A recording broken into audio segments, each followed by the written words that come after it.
출애굽기 14장. 여호와께서 모세에게 말씀하셨습니다. 이스라엘 백성에게 뒤로 돌아서 비하히롯 앞에서 진을 치라고 말하여라. 그곳은 믹돌과 홍해 사이이며 바알스본 맞은편의 바닷가이다. 왕은 이스라엘 백성이 길을 잃었다, 그들은 광야에 갇혔다라고 생각할 것이다. 내가 파라오를 아직도 고집스럽게 놓아두었으니 파라오가 이스라엘 백성을 뒤쫓아올 것이다. 하지만 내가 그와 그의 군대를 물리칠 것이다. 일로 인해 나의 영광이 드러날 것이며 이집트 백성은 내가 여호와라는 것을 알게 될 것이다. 이스라엘 백성은 여호와께서 말씀하신 대로 했습니다. 이집트 왕은 이스라엘 백성이 이미 도망쳤다는 소식을 들었습니다. 파라오와 그의 신하들은 이스라엘 백성에 대해서 마음을 바꾸었습니다. 그들이 말했습니다. 우리 밑에서 종살이하던 이스라엘 백성을 내보냈으니 우리가 어쩌자고 이런 일을 했을까? 그래서 파라오는 자기 전차를 준비시킨 뒤 군대를 이끌고 나갔습니다. 그는 또 특별히 고른 전차 600대와 이집트의 다른 전차들을 거느리고 나갔습니다. 각 전차마다 장교들이 타고 있었습니다. 여호와께서 이집트 왕 파라오의 마음을 고집스러운 채로 두셨기 때문에 그는 의기양양하게 이집트 땅을 빠져나가고 있던 이스라엘 백성을 뒤쫓았습니다. 파라오는 말과 전차와 전차를 모는 군인들과 자기 군대를 이끌고 이스라엘 백성을 뒤쫓았습니다. 그들은 이스라엘 백성이 홍해 곁에 진을 치고 있을 때에 이스라엘 백성을 따라잡았습니다. 그곳은 비하히롯과 바알스본에서 가까운 곳이었습니다. 파라오가 가까이 왔을 때 이스라엘 백성은 왕과 왕의 군대가 가까이 뒤쫓아온 것을 보고 너무나 무서워서 여호와께 부르짖었습니다. 이스라엘 백성이 모세에게 말했습니다. 이집트에 무덤이 없어서 우리를 이 광야로 끌어내어 죽이려는 거요. 왜 우리를 이집트에서 데리고 나왔소? 우리가 이집트에 있을 때 우리는 여기에 남아서 이집트 사람들을 섬길 테니 우리를 내버려 두시오라고 말하지 않았소.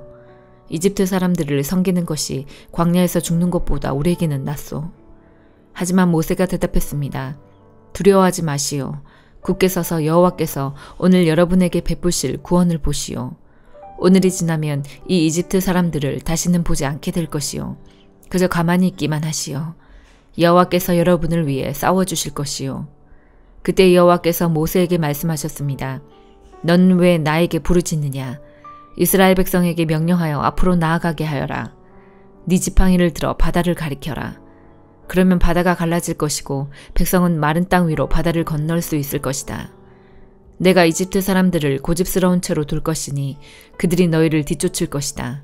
하지만 나는 파라오와 그의 모든 군대와 그의 전차를 모는 군인들과 전차들을 물리쳐서 영광을 받을 것이다.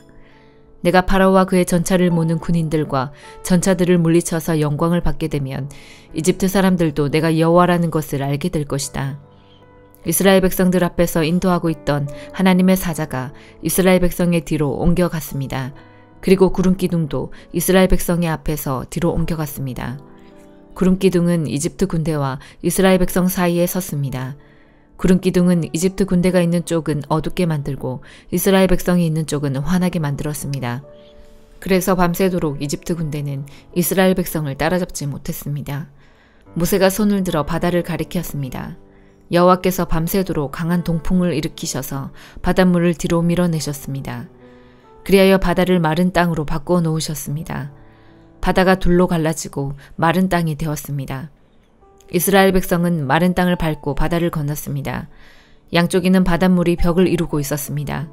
그러자 파라오의 말과 전차와 전차를 모는 군인들이 이스라엘 백성을 뒤쫓아 바다로 들어왔습니다. 새벽이 되어 여호와께서 구름기둥과 불기둥 사이에서 이집트 군대를 보시고 이집트 군대를 어수선하게 하셨습니다. 여호와께서는 전차 바퀴를 벗겨서 굴러가지 못하게 만드셨습니다. 그래서 전차가 앞으로 잘 나아가지 못했습니다. 이집트 군인들은 이스라엘 사람들을 쫓지 말고 돌아가자 여호와가 그들 편이 되어 우리와 싸운다 하고 소리질렀습니다. 여호와께서 모세에게 말씀하셨습니다. 네 손을 들어 바다를 가리켜라. 그러면 바닷물이 다시 돌아와 이집트 군인과 그들의 전차와 전차를 모는 군인들을 덮을 것이다. 그리하여 모세는 손을 들어 바다를 가리켰습니다. 새벽이 되자 바닷물이 다시 깊어지기 시작했습니다. 이집트 군인들은 바다에서 도망치려고 했습니다. 그러나 여호와께서 그들을 바다에 빠뜨리셨습니다. 바닷물이 다시 깊어져서 전차와 전차를 모는 군인들을 덮어버렸습니다.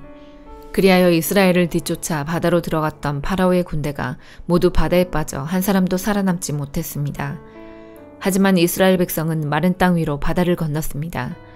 이스라엘 백성의 양쪽으로 바닷물이 벽을 이루고 있었습니다. 그날 여호와께서는 이스라엘 백성을 이집트 사람들에게서 구해주셨습니다. 이스라엘 백성은 바닷가에 널려있는 이집트 군인들의 시체를 보았습니다. 이스라엘 백성은 여호와께서 이집트 사람들을 물리치신 큰 능력을 보고 여호와를 두려워했습니다. 그리고 이스라엘 백성은 여호와와 여호와의 종 모세를 믿었습니다. 누가복음 17장. 예수님께서 제자들에게 말씀하셨습니다. 죄짓게 하는 일이 없을 수는 없다. 그러나 죄짓게 하는 사람에게는 화가 있다. 어린아이 하나라도 죄짓게 하면 차라리 자기 목에 연자맷돌을 달고 바다에 빠지는 것이 더 나을 것이다. 너희는 조심하여라. 만약 네 형제가 죄를 짓거든 책망하여라. 그러나 회개하거든 용서하여라. 만일 네 형제가 하루에 7번이라도 너에게 죄를 짓고 그때마다 돌아와서 잘못했다고 빌면 용서해 주어라. 사도들이 주님께 말했습니다. 우리의 믿음을 더하여 주십시오. 주님께서 말씀하셨습니다. 만일 너희에게 겨자씨만한 믿음이 있으면 이 뽕나무더러 뿌리째 뽑혀 바다에 심겨라 해도 그것이 네 말에 순종할 것이다. 너희 가운데 밭을 갈거나 양을 치는 일을 맡은 종이 있는데 그가 밭에서 돌아오면 어서 이리 와서 앉아 먹어라 하고 말할 사람이 누가 있겠느냐. 오히려 종에게 너는 내가 먹을 것을 준비하고 내가 먹고 마시는 동안 허리를 동이고 시중들다가 그 후에 먹고 마시라 하지 않겠느냐. 시키는 대로 했다고 해서 주인이 종에게 고맙다고 하겠느냐. 이와 같이 너희도 명령받은 것을 다 행하고 나서 우리는 가치 없는 종입니다. 우리는 그저 해야 할 일을 했을 뿐입니다. 라고 말해야 할 것이다. 예수님께서 예루살렘으로 가시는 길에 사마리아와 갈릴리 사이를 지나시게 되었습니다. 예수님께서 어떤 마을에 들어가시다가 10사람의 문둥병 환자를 만났습니다. 그들은 멀리 서서 목소리를 높였습니다. 예수 선생님, 우리에게 자비를 베풀어 주십시오. 예수님께서 그들을 보시고 제사장에게 가서 너희 몸을 보여라 하고 말씀하셨습니다. 그들은 가는 도중에 몸이 깨끗하게 되었습니다. 그들 가운데 하나가 자기가 나은 것을 보고 돌아와서 큰 소리로 하나님께 영광을 돌렸습니다. 그리고 예수님의 발 앞에 엎드려 감사를 드렸습니다. 그는 사마리아 사람이었습니다. 예수님께서 말씀하셨습니다. 10사람이 다 깨끗하게 되지 않았느냐? 그런데 9은 어디 있느냐? 이 이방인 외에는 하나님께 영광을 돌리러 돌아온 사람이 없단 말이냐? 그리고 그에게 말씀하셨습니다. 일어나 가거라. 네 믿음이 너를 낫게 하였다. 바리새파 사람들이 하나님 나라가 언제 오는지에 대하여 물으니 예수님께서 대답하셨습니다. 하나님 나라는 볼 수 있는 모습으로 오는 것이 아니다. 또 보아라 하나님 나라가 여기 있다 저기 있다 라고 말할 수도 없다. 왜냐하면 하나님 나라가 너희 가운데 있기 때문이다. 예수님께서 제자들에게 말씀하셨습니다. 너희가 인자의 날을 단 하루만이라도 보고 싶어 해도 보지 못할 때가 올 것이다. 또 사람들이 보아라 여기 있다 저기 있다 하여도 너희는 그들을 따라 나서거나 찾지 마라. 마치 번개가 하늘 이편에서 번쩍하여 하늘 저편까지 비치듯이 인자도 자기의 날에 그와 같을 것이다. 그러나 인자가 먼저 많은 고난을 당하고 이 세대 사람들에게 배척을 받아야 한다. 마치 노아의 시대처럼 인자의 날도 그와 같을 것이다. 노아가 배에 들어가는 날까지 사람들은 먹고 마시며 장가가고 시집을 갔다. 그러다가 홍수가 나서 그들을 모두 멸망시켰다. 롯의 시대에도 이와 같은 일이 있었다. 사람들이 먹고 마시며 사고 팔고 심고 집을 지었다. 그러나 롯이 소돔을 떠나던 날 하늘에서 불과 유황이 비오듯이 쏟아져 모두 멸망당하고 말았다. 인자가 나타나는 날에도 바로 그와 같을 것이다. 그날에 지붕 위에 있는 사람은 집 안에 있는 물건을 가지러 내려가지 마라. 들에 있는 사람도 돌아가지 마라. 롯의 아내를 기억하여라. 누구든지 자기의 생명을 지키려고 하는 사람은 잃을 것이다. 그러나 자기 생명을 버리는 사람은 얻을 것이다. 내가 너희에게 말한다. 그날에 두 사람이 한 자리에 누워있을 것이나 하나는 데려가고 하나는 남겨둘 것이다. 두 여자가 같은 곳에서 함께 맷돌을 갈고 있을 것이나 하나는 데려가고 하나는 남겨지게 될 것이다. 그때 제자들이 대답했습니다. 주님, 어디에서 그런 일이 일어나겠습니까? 예수님께서 제자들에게 시체가 있는 곳에는 독수리들이 모인다 라고 말씀하셨습니다.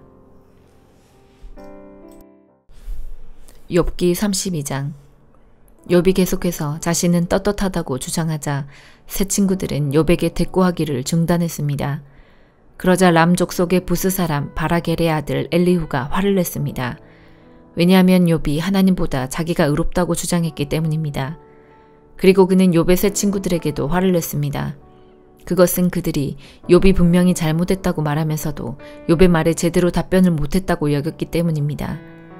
엘리후는 새 친구들보다 나이가 어렸기 때문에 이제껏 참고 있었습니다. 이 세 사람들이 더 이상 대답하지 못하자 엘리후는 화가 났습니다. 부스 사람 바라겔의 아들 엘리후가 이렇게 말했습니다. 나는 어리고 당신들은 나이가 많기 때문에 내 생각을 말하지 못하고 머뭇거리고 있었습니다. 나이가 많은 어른이라면 지혜로운 말을 할 수 있다고 생각했지요. 그렇지만 사람에게 총명을 주는 것은 사람 안에 있는 영과 전능자의 호흡이더군요. 나이가 많다고 해서 지혜로운 것이 아니고 바른 것을 아는 것도 아니더군요. 그러니 내 말을 들어보십시오. 나도 의견을 말하겠습니다. 당신들이 답할 말을 생각할 동안 나는 그 말을 기다렸고 당신들의 의견에 귀를 기울였습니다. 나는 열심히 들었습니다만 당신들 중에 그 누구도 욥의 주장을 반박하지 못하고 그의 말에 제대로 답하지 못하더군요. 우리가 지혜를 찾았다. 욥을 반박할 수 있는 분은 오직 하나님뿐이시다 라고 말씀하지 마십시오. 만일 욥과 내가 논쟁을 했다면 나는 당신들과 같은 논리로 욥에게 답하지 않았을 것입니다. 당신들은 어리둥절하여 할 말을 못하고 있습니다. 당신들이 조용하니 나도 조용히 기다려야 할까요? 아니지요. 나도 할 말이 있습니다. 나도 아는 바를 말하겠습니다. 내 속에 할 말이 가득합니다. 내 속에 있는 영이 내게 말하라고 하는군요. 지금 내 속은 술이 부글부글 끓는 것 같고 포도주 가죽 부대가 터지는 것과 같습니다. 말하지 않으면 속이 터질 것 같군요. 그러니 내가 입술을 열지 않을 수 없습니다. 나는 누구의 눈치도 보지 않고 어떤 사람에게도 아첨하지 않을 것입니다. 만일 내가 그렇게 한다면 하나님께서 나를 곧장 치실 겁니다. 고린도후서 2장. 나는 이번처럼 여러분의 마음을 아프게 하고 싶지 않아 다시는 방문하지 않겠다고 결심하였습니다. 내가 여러분의 마음을 아프게 했다면 내가 슬프게 한 여러분 이외에 나를 기쁘게 해줄 사람이 또 누가 있겠습니까? 내가 지난번 편지에 이런 내용을 쓴 것은 내가 여러분에게 가게 될 때 나를 기쁘게 해줘야 할 사람들로부터 슬픔을 당할까 염려했기 때문입니다. 또한 나는 나의 기쁨이 곧 여러분의 기쁨이라는 것을 확신합니다. 지난번 편지는 여러 환난과 마음의 고통으로 인하여 많은 눈물을 흘리며 쓴 것입니다. 그러나 그 편지는 여러분을 슬프게 하려고 쓴 것이 아니라 여러분을 향한 나의 사랑이 얼마나 깊은지 알게 하려고 쓴 것이었습니다. 내 마음을 아프게 한 사람이 있었다면 그 사람은 나를 아프게 했다기보다 어느 정도는 여러분 모두를 아프게 한 것입니다. 내가 어느 정도라고 말한 것은 너무 심하게 말하지 않으려고 하는 것입니다. 많은 사람에게서 그 사람이 받은 처벌은 이미 그것으로 충분합니다. 이제는 그를 용서하고 위로하여 그 사람이 너무 슬퍼하거나 낙담하지 않게 해주십시오. 그러므로 내가 여러분에게 간곡히 부탁합니다. 그 사람을 향한 여러분의 사랑을 다시 한번 보여주십시오. 내가 여러분에게 편지를 쓴 것은 모든 일에 순종하는지를 시험하여 알아보기 위해서였습니다. 여러분이 누군가를 용서한다면 나도 그 사람을 용서하겠습니다. 그리고 용서할 일이 있어서 내가 용서한 것이 있다면 그것은 그리스도 앞에서 여러분을 위해서 용서한 것입니다. 또한 이 일로 우리가 사탄에게 속지 않기 위해서였습니다. 사탄의 계획을 우리가 모르는 것이 아닙니다. 내가 그리스도의 복음을 전하기 위해 드로아에 갔을 때 주님께서 내게 복음을 전할 수 있는 길을 열어주셨습니다. 그러나 나는 그곳에서 내 형제 디도를 만나지 못하여 마음이 편치 못했습니다. 그래서 나는 그곳 사람들에게 작별 인사를 하고 마케도니아로 떠났습니다. 그리스도 안에서 항상 우리를 이끌어 승리의 행진을 하게 하시며 어디서나 우리로 그분을 아는 지식의 향기를 풍기게 하시는 하나님께 감사드립니다. 우리는 구원받은 사람들에게나 멸망당하는 사람들에게나 하나님 앞에서 그리스도의 향기입니다. 멸망하는 사람들에게는 죽음에 이르게 하는 죽음의 향기이지만 구원받은 사람에게는 생명에 이르게 하는 생명의 향기입니다. 그렇다면 이 일을 하기에 합당한 사람은 누구이겠습니까? 우리는 많은 사람들과는 달리 돈을 벌기 위해 하나님의 말씀을 팔고 다니는 사람들이 아닙니다. 우리는 하나님의 보냄을 받은 사람답게 하나님 앞에서 그리고 그리스도 안에서 진실하게 말합니다. 아멘.